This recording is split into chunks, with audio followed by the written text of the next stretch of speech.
saya sebagai guru penggerak. Di sini saya akan mewawancarai Ibu Ati selaku kepala sekolah di sini. Terkait dengan itu yaitu pertanyaan yang pertama Bu Ati, silakan. Yaitu bagaimana selama ini Ibu dapat mengidentifikasikan kasus-kasus yang merupakan dilema ITK atau bujukan moral di sekolahan Ibu? Terima kasih Bu atas pertanyaannya. Insya Allah akan saya coba untuk menjawab. Jadi selama ini cara mengidentifikasi kasus-kasus yang merupakan dilema etika atau bujukan moral di TK Aisyah Patoman, Kecamatan Pageran, Kabupaten Pringsewu, kemungkinan mereka mengidentifikasi dilema etika ketika keputusan yang harus diambil berkaitan dengan kepentingan anak-anak, orang tua, atau staf sekolah yang memiliki implikasi moral yang signifikan. Jadi contohnya kemungkinan yang terkait dengan keadilan dan penanganan kasus disiplin anak atau pilihan kurikulum yang mencerminkan nilai-nilai agama dan kebudayaan. Baik, berarti Ibu selama ini dalam mengidentifikasi kasus ini terkait dengan yang Ibu sampaikan tadi, apa namanya? Istilahnya semuanya berkaitan dengan anak-anak, dengan orang tua, dengan pekerja yang ada di TK.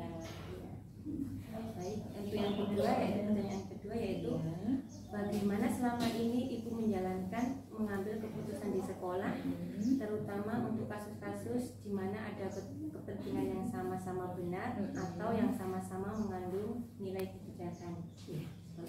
Ya, terima kasih Bu Din. Ini pertanyaan yang kedua. Jadi ini masalah kepentingan yang sama-sama benar atau sama-sama mengandung nilai kebajikan. Jadi sekolah kita mungkin mengambil keputusan melalui konsultasi dengan semua dewan guru yang ada di TK Aisyah Patoman, orang tua murid dan komite sekolah dan tim manajemen sekolah, karena TK kita di bawah Yayasan Aisyah. Jadi mereka mungkin mempertimbangkan pandangan dari sudut pandangan pendidikan, psikologis, dan nilai-nilai keagamaan atau budaya yang dijunjung tinggi oleh TK Aisyah Patoman itu sendiri. Berarti Ibu dalam mengambil keputusan itu pasti apa namanya, dengan pengambilannya dengan ini komite sama guru-guru semuanya, dan juga sama Yayasan Aisyah. Untuk selanjutnya yaitu langkah pertanyaan yang ketiga yaitu langkah-langkah atau prosedur apa seperti apa yang biasa Ibu lakukan selama ini di sekolah? Ya, terima kasih. Langkah-langkah yang akan saya ambil yaitu prosedur yang dilakukan mungkin meliputi identifikasi masalah, kumpulan informasi relevan, diskusi internal, konsultasi dengan komite sekolah, serta mengambil keputusan yang didasarkan pada nilai-nilai Islam dan pedagogik yang dipilih oleh sekolah kita. Berarti langkah-langkahnya Ibu selalu mengidentifikasikan itu dengan mengambil keputusan dengan komite sekolah dan sebagainya. Untuk selanjutnya yaitu hal-hal apa saja yang selama ini merupakan tantangan dalam mengambil keputusan pada kasus-kasus dilema ITK Ibu di sekolah ini? Terima kasih Bu Win untuk pertanyaan yang keempat. Tantangannya atau yang kita ambil kasus-kasus dilema etika, efektivitas TK Aisyah Patoman, ya.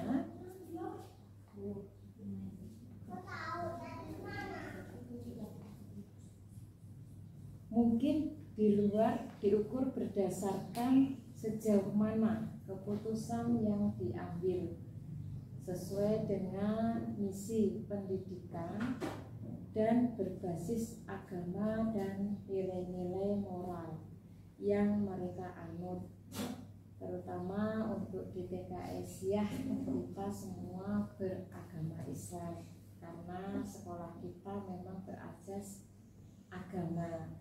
Jadi semua di sini mayoritas agamanya Islam. Terus yang selanjutnya, transparansi dan konsistensi dan ketertiban aktif dari semua pihak terkait mungkin juga menjadi faktor penentuan efektifan dalam menghadapi dilema etika itu, Bu ya. Ya Bu, mohon maaf tadi berarti itu yang keempat ya Bu ya. Iya. Hal-hal yang selama ini Ibu anggap efektif dalam pengambilan keputusan selama dilema. Nah sekarang yang selanjutnya Bu, mohon maaf tadi salah ini. Yang selanjutnya yaitu hal-hal apa saja yang merupakan tantangan dalam pengambilan keputusan pada kasus-kasus dilema itu sendiri di sekolah Bu. Iya. Terima kasih. Untuk tantangan yang mungkin dihadapi oleh TKS Patoman bisa termasuk menyeimbangkan antara nilai-nilai tradisi dan modern, menangani keberagaman dalam komunitas sekolah, serta memastikan bahwa keputusan yang diambil itu tidak hanya adil tetapi juga mendukung perkembangan holistik anak-anak. Berarti tantangan sekarang itu tradisi ya Bu, modern sekarang ini apa namanya digital itu ya sekarang. Iya, nggak ketinggalan. Kita mengikuti era zaman sekarang. Baik, untuk yang selanjutnya yaitu apakah Ibu memiliki sebuah tatkala ada jadwal tertentu atau sebuah penyelesaian kasus dilema etika, apakah Ibu langsung menyelesaikan di tempat atau memiliki sebuah jadwal untuk menyelesaikannya dalam bentuk prosedur seperti apa yang Ibu jalankan? Ya, terima kasih. Mereka mungkin memiliki pendekatan yang pertama yaitu pendekatan fleksibel terhadap jadwal yang menyelesaikan kasus dilema etika, tergantung pada kompleksitas dan urgensi kasus. Jadi dilihat kasusnya dulu apa yang dialami. Namun kecepatan dalam menanggapi dan menyelesaikan masalah UIN juga bisa menjadi prioritas untuk memastikan keberlanjutan proses pendidikan yang kita jalankan. Jadi sementara mungkin untuk penanganannya itu. Berarti dalam penanganannya itu kita lihat kasusnya dulu. Nanti barusan kita berikan jadwalnya itu bagaimana cara menyelesaikannya. Jadi kita lihat dulu kasusnya seperti apa gitu, untuk penanganannya juga gitu. Jadi kita jadwalkan, jadi nggak kita langsung seketika itu. Baik, untuk yang selanjutnya yaitu adakah seseorang atau faktor-faktor apa yang selama ini mempermudah atau membantu Ibu dalam mengambil keputusan dalam kasus-kasus dilema etika itu sendiri Bu? Iya, pasti ada Bu. Ya, faktornya pasti ada, yaitu satu komite atau tim manajemen sekolah. Jadi komite itu ada komite sekolah, ada komite kelas. Jadi memang dibentuk, jadi ada istilahnya yang sudah ditunjuk oleh tim sekolah. Nah itu komite atau tim manajemen sekolah dan didukung dari jajaran TK Aisyah Patoman. Jadi yang ada di situ yang lebih luas membantu memfasilitasi pengambilan keputusan dalam kita istilahnya menyelesaikan kasus dilema etika. Selain itu, konsistensi dengan prinsip-prinsip agama Islam dan kepedulian terhadap kebutuhan khusus anak-anak juga menjadi faktor yang paling terpenting. Berarti Ibu dalam menyelesaikan kasus ini mengambil keputusannya itu yaitu dibantu dengan komite sekolah dan staf-staf yang lainnya ya Bu ya. Pasti itu Bu ya. Yang pertanyaan yang terakhir ya Bu. Iya, siap. Dari semua hal yang telah disampaikan itu tadi, pembelajaran apa yang dapat Ibu petik dari pengalaman Ibu selama mengambil keputusan di dalam dilema etika itu Bu?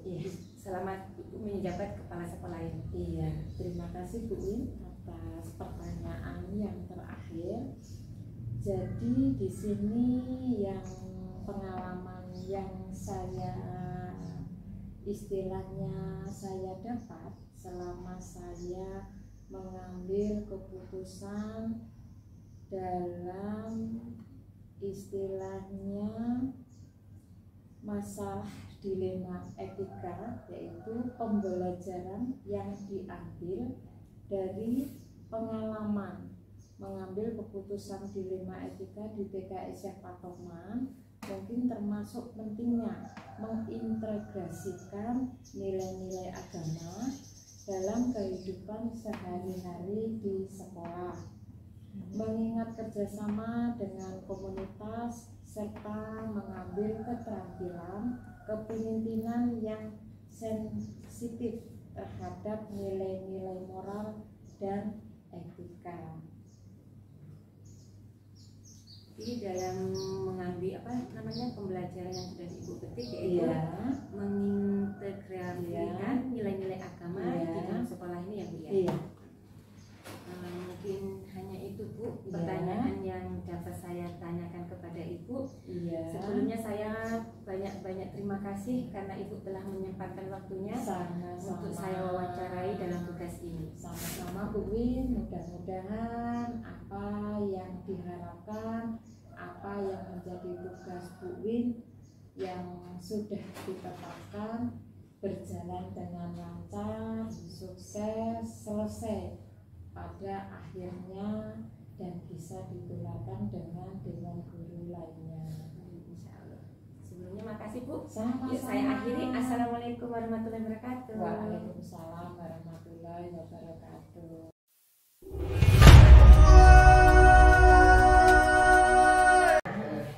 Assalamualaikum Bu Sutradia. Waalaikumsalam. Gimana kabarnya Bu? Alhamdulillah sehat Bu.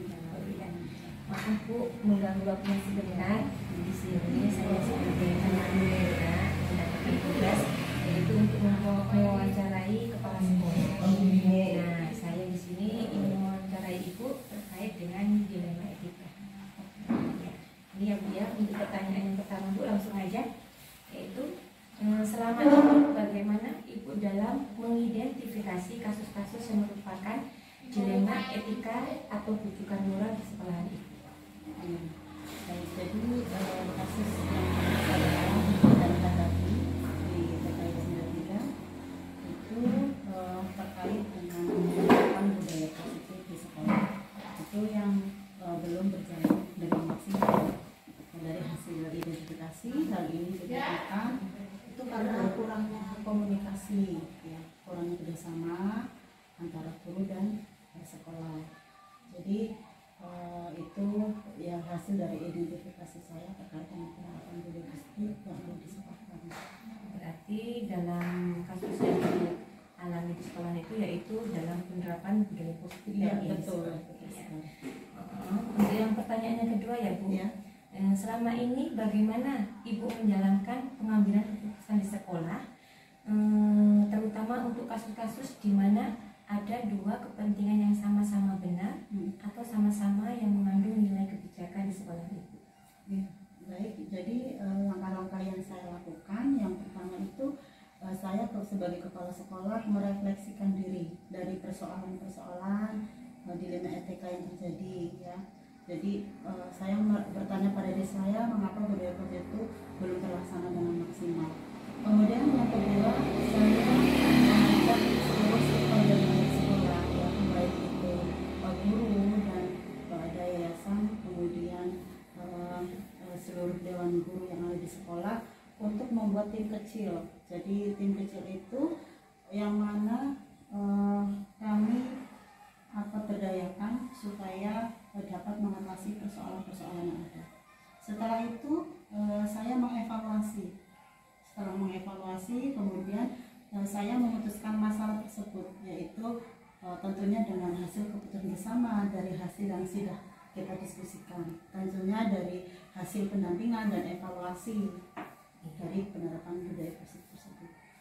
Baik, berarti dalam mengambil keputusan itu ibu-ibu merefleksi diri dulu, terus mengajak teman-teman, terus mengevaluasinya ya Bu ya setelah itu.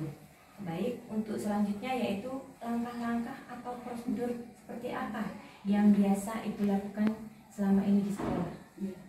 Langkah-langkah yang saya lakukan yang pertama itu saya merefleksikan diri, terutama merefleksikan diri, kemudian yang kedua melibatkan seluruh stakeholder yang ada di sekolah untuk pengambilan keputusan.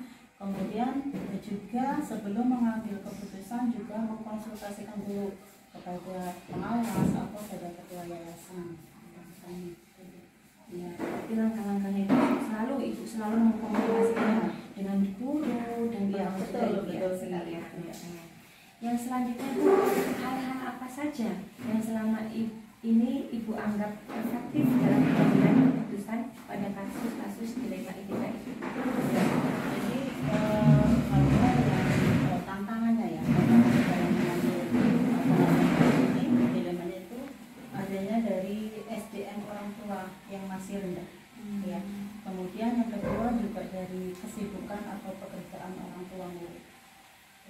Ya, berarti itu SDM orang tua ya Bu ya yang sangat rendah dan pekerjaan orang tua yang berbeda-beda.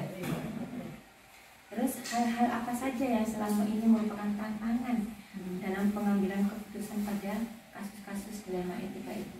Ya, tantangannya kita karena SDM yang kurang rendah sehingga dalam pelaksanaan budaya positif belum berjalan dengan baik. Berarti harus ini ya Bu ya, harus selalu berkomunikasi terus ya Bu ya supaya lebih baik dalam betul sekali.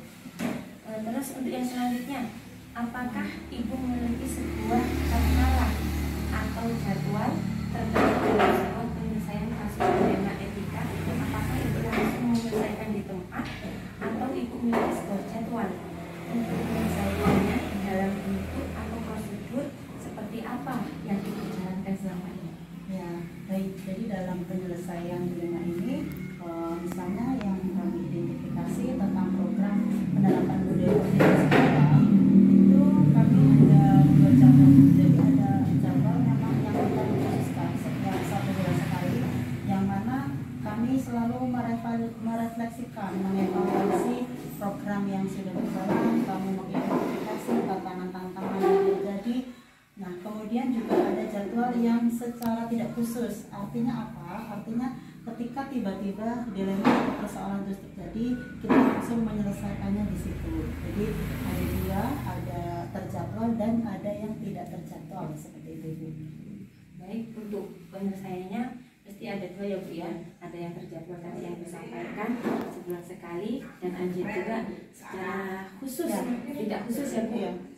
Dalam ada masalah di situ, ada masalah langsung diselesaikan sekali. Terus untuk yang selanjutnya yaitu apakah Ibu selanjutnya yaitu adakah seseorang atau faktor-faktor yang selama ini mempermudah atau membantu Ibu dalam mengambil keputusan dalam kasus-kasus dilema etika itu? Iya. Jadi yang membantu saya dalam menyelesaikan dilema etika itu adalah seluruh tim stakeholder di sekolah. Jadi tidak hanya saya sendiri, akan tetapi di situ ada dewan guru, komite sekolah, ada juga dari wali murid dan ketua yayasan. Tidak hanya itu, kami juga selalu berkonsultasi dengan pengawas sekolah. Sebenarnya ketika kita berjalan sesuai prosedur yang ada, itu memudahkan saya karena setiap apapun persoalan yang ada di sekolah, ketika kita menyelesaikannya secara bersama-sama, kemudian kita selalu melibatkan seluruh warga sekolah atau stakeholder yang akan dari sekolah, itu sangat membantu dalam mempermudah menyelesaikan persoalan-persoalan dilema yang terjadi di sekitar saya. Bagus sekali ya Bu ya. Selama dalam pengambilan keputusan Ibu itu selalu melibatkan dewan guru, pengawas, bahkan juga komite juga pun, wali murid juga pun dilibatkan juga.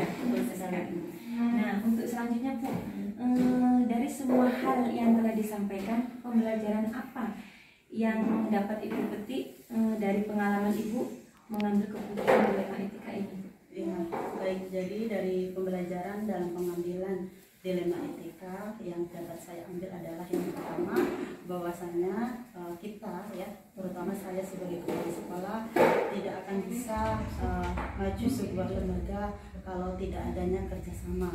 Tentunya di sini yang pembelajaran saya ambil adalah kita harus selalu bekerja sama dengan seluruh stakeholder yang ada di sekolah, baik itu guru kelas, guru mata pelajaran, guru eskul maksud saya kalau di TK ya, kemudian ada komite kelas, kemudian ada perwakilan wali murid, kemudian juga harus selalu berkoordinasi dengan dinas, yaitu pengawas, dan juga karena lembaga kami TK Yasin Mida itu adalah di bawah naungan yayasan, tentunya selalu berkoordinasi dengan yayasan.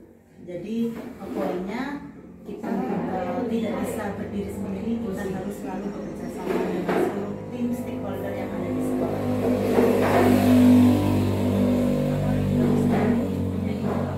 Dalam pengambilan keputusan selalu melibatkan semua ya, baik pengawas, kelas pun dilibatkan. Hanya itu Bu, pertanyaan dari saya sangat berterima kasih sekali sama Ibu telah membantu saya untuk dapat diwawancarainya. Sama-sama Ibu. Mungkin hanya itu ya Bu ya. Makasih sebelumnya. Saya akhiri. Assalamualaikum warahmatullahi wabarakatuh. Waalaikumsalam warahmatullahi wabarakatuh. Ya, sama-sama.